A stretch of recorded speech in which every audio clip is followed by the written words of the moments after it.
Hi everyone, good morning. This is Beena, Assistant Professor from MBA Department from SNS College of Technology.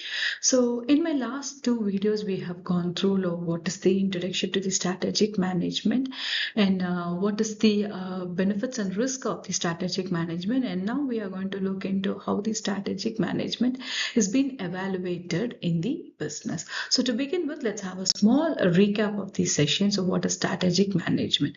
So the concept of strategic management has evolved over time in response to changes in business environment, competition, and organizational complexity. Initially, business focused mainly on basic planning and budgeting, but over the years, strategic management has developed into a comprehensive and dynamic discipline.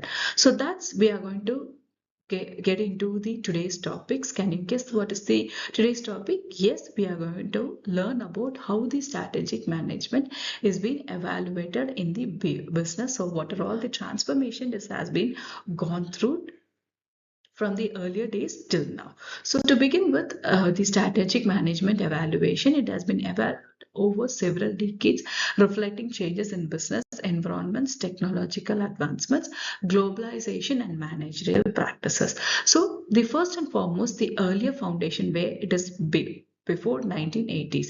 So before 1980s, they mainly focuses on the financial control and budgetary management. The key concept is key cost accounting, financial planning, and operational efficiency. Say, for example, companies focused on improving productivity and managing basic finances.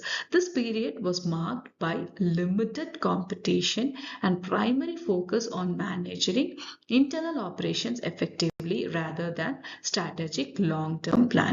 And next comes to the point, the business policy era, where that the period is from 1950s to 1960s.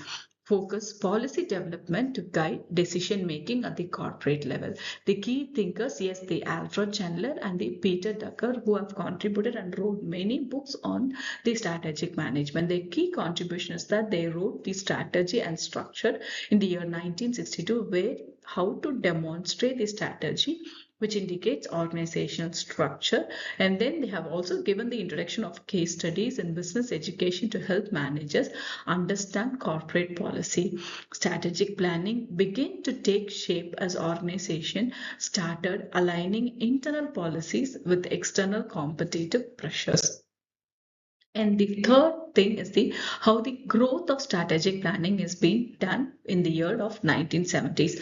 In the year 1970s, they mainly focus on long-term planning in response to dynamic external environments. The key contributions are SWOT analysis, the strength, weakness, opportunities, and threats, which is widely adapted as a tool for strategic assessment, and the portfolio analysis, the BCG matrix, which has been done by the Boston Consulting Group. And the third one is the scenario planning as a tool to prepare for potential future business environment.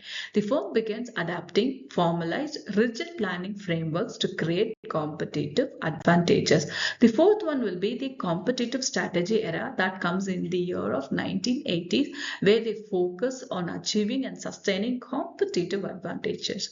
The key contributions are the Porter's 5 force model in 1980s analyzed industry structures and competition, generic strategies, cost leadership, differentiation, and focus strategies for achieving sustainable advantages, value chain analysis to identify activities that add value to the organization. Strategic managements become highly focused on external competition and positioning with the industry. And the fifth one will be the resource-based view, RBV, in 1990s, which it focuses on internal capabilities as sources of competitive advantages. The key concept is that firms should leverage unique resources and capabilities that are valuable, rare, immutable, and non-sustainable. The strategic innovation and dynamic capabilities, say for example the companies adapting to rapid technology and market changes.